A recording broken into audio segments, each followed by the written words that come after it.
बिस्मिल्लाहिर्रहमानिर्रहीम। अस्सलाम वालेकुम listener and viewers. Virtual channel online पर हम आप लोगों को खुशामदीद कहते हैं।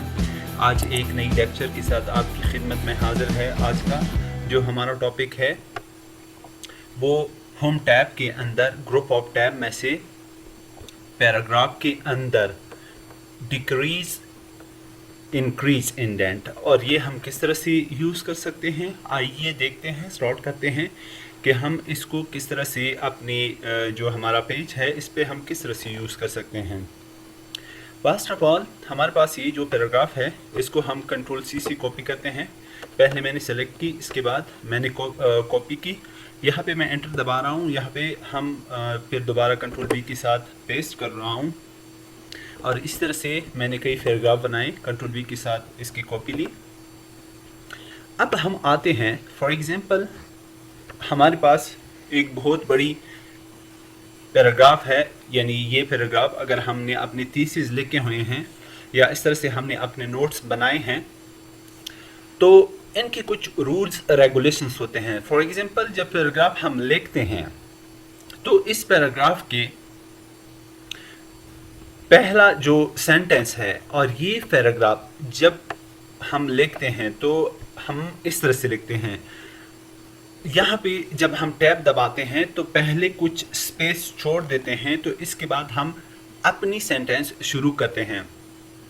तो इसी तरह अगर हमसे ये मिस्टेक्स यहाँ पे हुई है कि हमने बहुत सारे 500 तक पेजेस लेके हैं, लेकिन उस में से हमने ये रूल्स और ये कंडीशंस हमने उनमें अप्लाई ही नहीं की हैं। तो फॉर एग्जांपल अगर हम ये रूल्स उन सारे के सारे जितनी भी पैराग्राफ्स है या 500 पेजेस हैं, अगर हम इस पे सारे के सारे पैराग्राफ इस तरह से हम कीबोर्ड से टैब दबाएं तो हमसे बहुत ज़्यादा वक्त लेगा। इसका एक बहुत इजी तरीका है। ये तरीका क्या है?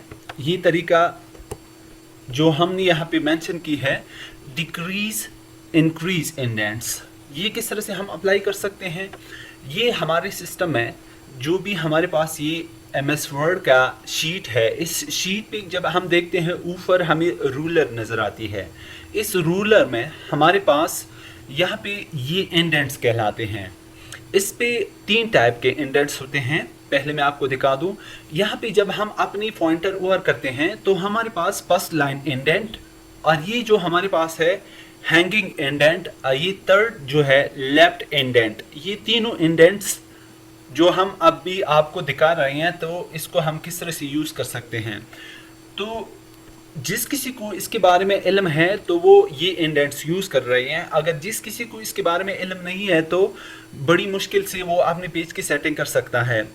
तो इसी वजह से हम यहाँ पे हम अगर पैराग्राफ में पहली लाइन को जो मैंने यहाँ पे आपको दिखाई, तो जिस तरह से मैं कर रहा हूँ तो स्पेस दे रहा हूँ, तो इसमें पहली लाइन में कुछ स्पेस आ जाता है, यानी टैब सा एक जम सा आ जाता है।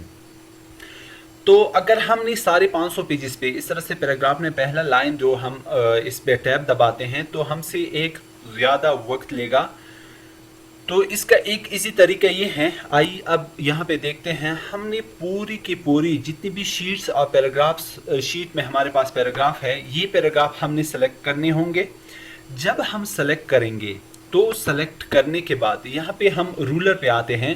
फर्स्ट लाइन इंडेंट्स जो होती है इसको हम यहाँ पे, यानी जब हम उसके ऊपर माउस ओवर करते हैं तो यहाँ पे हमारे पास छोटी सी पॉपअप्स विंडो में फर्स्ट लाइन इंडेंट्स, इसको हम क्लिक के साथ दबाए रखते हैं और थोड़ा सा आगे की तरफ लेके आते हैं।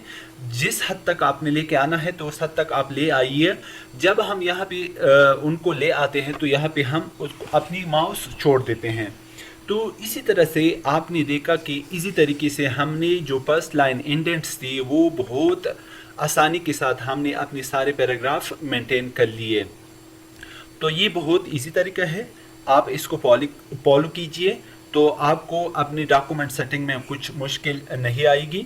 और जब हम यहाँ से कुछ 1-2 लाइन की कॉपी लेते हैं, तो जब हम यहाँ पे कंट्रोल V के साथ मैं पेस्ट कर रहा हूँ, तो ये देखें कंट्रोल V के साथ मैंने यहाँ पे पेस्ट की। अगर जब मैं इस पैराग्राफ को यानी जो इंडेंट से मैं इसको आगे लेके जाता हूँ, इस तरह से मैं इसको आगे लेके आ सकता हूँ।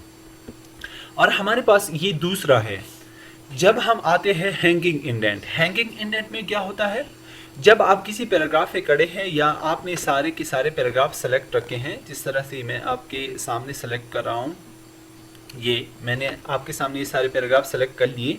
कर लेने के बाद यहाँ पे हमारे पास हैंगिंग इंडेंट है। जब मैं इस हैंगिंग इंडेंट को माउस के क्लिक के साथ पकड़ लेता हूँ तो इसको आगे लेके आता हूँ, तो फर्स्ट लाइन के अलावा बाकी जितनी भी लाइन है मैं इसको आगे लेके आ सकता हूँ। फर्स्ट लाइन हमारा वही की वही रहा जो हमने पहले सेटिंग की थी, लेकिन अगर आपने पूरा की पूरा पैराग्राफ में जो पहला लाइन है आपने छोड़ देना है और बाकी लाइन आपने आगे लेके आना है, तो इस तरह से आप हैंगिंग इंडेंट से लेके आ सकते हैं। इसको मैं दोबारा उस पोजीशन पे लेके जाता हूँ, ये मैंने उस पोजीशन पे लेके आए। तो इसके बाद हमारे पास एक यहाँ पे लेफ्ट लाइन इंडेंट है। जब हम यहाँ से मैं इसको दोबारा कर रहा हूँ, ये मैंने पहले नॉर्मल पोजीशन पे ले आए। जब मैं हैंगिंग इंडेंट्स को पकड़ लेता हूँ, तो इसको जब मैं पकड़ लेता हूँ तो इसको मैं जहाँ कहीं तक लेके आ रहा हूँ 3 इंच तक या इससे आगे, तो इस तरह से आप देख रहे हैं कि यहाँ पे हम कोई राइटिंग नहीं लिख सकते जहाँ पे ये देखें। लेकिन जब मैं यहाँ पे क्लिक कर रहा हूँ तो ये एरिया जो यहाँ से लेकर यहाँ तक इंडेंट्स तक, ये सारा की सारा एरिया हमारे साथ खाली रहा।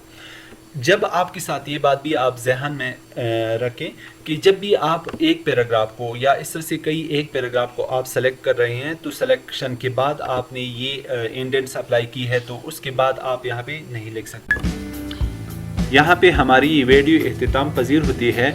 अपनी बहुत सारी दुआओं में याद रखिएगा। इंशाल्लाह मिलते हैं नेक्स्ट वीडियो में एक नई लेक्चर के साथ। तब तक के लिए इजाज़त दीजिए। अल्लाह हाफिज़।